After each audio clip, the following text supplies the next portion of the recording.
What's going on, Wargamers? This is Steve coming at you from Budget Wargamer. And today we want to talk about these brand new releases from Anvil Industry out of the UK. Their new dress uniform range, which brings a ton of possibilities to near future, far future, and even historical ranges. And if you've never purchased anything from Anvil Industry before, they're based out of the UK, and they do resin molds that are very much like plastic casting. You know, I'd say on par, at the very least, with the quality of Forge World in their sculpting and also in their casting. Just absolutely superb kits. You almost feel like you're getting ABS plastic when you get the sprues. But, you know, to be noted, these are actually resin, so you're not going to be able to put these together with plastic glue. Just read their instructions and you'll understand what you need to do to prep for resin if it's your first time doing it. But these are compatible with many of the existing multi-part model kits out there, such as the Games Workshop, Imperial Guard, and different kits like that. So let's go ahead and dive into what's new, because they have got a lot of options currently available. Although it doesn't look like they have any pre-assembled kits, so you're going to have to use their Regiment Squad Builder, which is an awesome tool. We'll go ahead and take a look at that and see if they've got them all loaded as well. Here's what caught my attention here for these guys. So they're showing them with a little bit of these colonial, U.S. colonial or Napoleonic era type of, coats. But I see the possibility here to build things like the Praetorians, the Mordians. Those sorts of things jump out at me in terms of the possibilities of being able to reproduce those guys with these kits and not have to pay necessarily Forge World pricing, although these aren't an official Games Workshop product. I also saw that you could build out Vostrians. So they'd even gone and considered what they call the bearskins, which are Russian inspired, but you can build Vostrians with this as well, which has so far been a limited pewter only range from Games Workshop, and this can give you some of the more dynamic multi-part kits to do some modding. So very, very interesting. So let's go ahead and dive right in. So they've come out with crossbelt torsos, cuirass torsos, hussar torsos, dress uniform legs, standing, static, kneeling. So you've got dynamic poses. Here comes the different various helmets. So you've got like a pith style helmet for use with creating Praetorians. You've got bearskins with or without visors. So if you wanted to be more historical, you can go without visors. If you wanted to be more futuristic and go Vostrian style, go with the bearskin hats. They've got some of these other kits that are designed to be more Napoleonic in their style, which is great because these kits aren't necessarily meant for building out sci-fi models. This gives a lot of variety for building out, some semi-historical ranges. So that's absolutely awesome if you want to build out, like they've got this Germanic style World War I character built out as an example. Absolutely awesome option for fighting your Death Corps of Krieg style trench fighters, which you can also build from these guys. So we've got Council Marine helmets, a little reminiscent of the movie Alien, but also cool if you want to do something like the Elysian Drop Troopers as an alternative from the Forge World kit. Here we've got parade caps. So you could do Praetorians with or without gas masks in essence. I really like these Soleil helmets. These are kind of reminiscent of their Martian orbital fusiliers with the void armor and the void helmets. These would make an interesting alternative to those if you wanted to do either just an alternate helmet on that void armor torso, or if you wanted to do more of a lightly armored and pair this up with the cuirass. That would seem to make like your heavy troopers versus these could be more of your scout or frontline troopers. And this is the last page.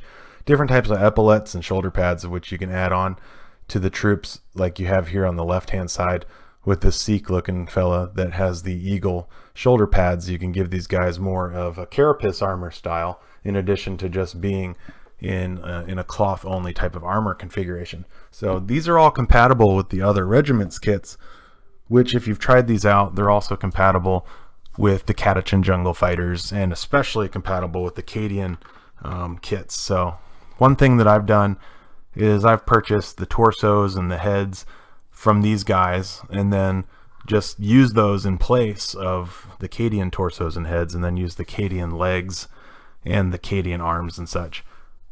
But if you wanted to have a little bit more variety, you can do that. You can buy their weapons teams here too. They have heavy weapons platforms on tractors, tripods, mortars, things like that. But go ahead and definitely check these guys out. They are typically a cheaper alternative to Forge World, but they also allow you as a hobbyist to just kind of piece together your own, whatever you desire and build it out. So let's go and see if we can take a quick look at their infantry builder, what they call the Regiment's Custom Squad Builder. And in there you get to pick heads, weapons, torsos, things of that sort. So let's go into, let's see.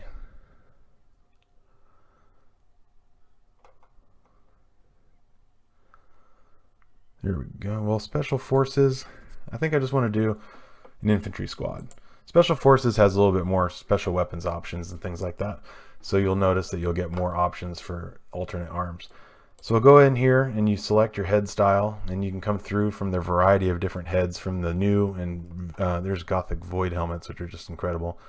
Some of these are great for building out current armies, like modern day. Some are good for building out historics or just doing a blend of your own. You can see that from the heads that they've got, you could just build out this insane number of potential possibilities at no additional cost. So let's see what we would want to build out to go with those guys and build up like a Vostrian style. You could mix them up with armor, with coats. I think Hussar would make sense there. So let's select that option.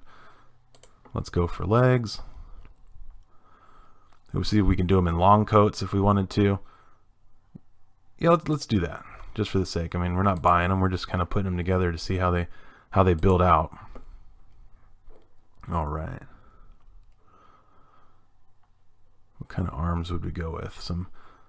Maybe some armored ones. Let's do that. Let's make them a little bit more like a stormtrooper version of those. So infantry weapon, build something kind of last rifle like, but you could save quite a bit of money potentially if you bought the Cadian kits and then added these guys in as a head and torsos type of bit. Total possibility with that. But you have World War I, World War II style weapons, modern weapons, and sci-fi weapons. Let's just go ahead and choose phase rifle because it's like the last gun. You get to pick an option of one specialist trooper. Let's see, let's just pick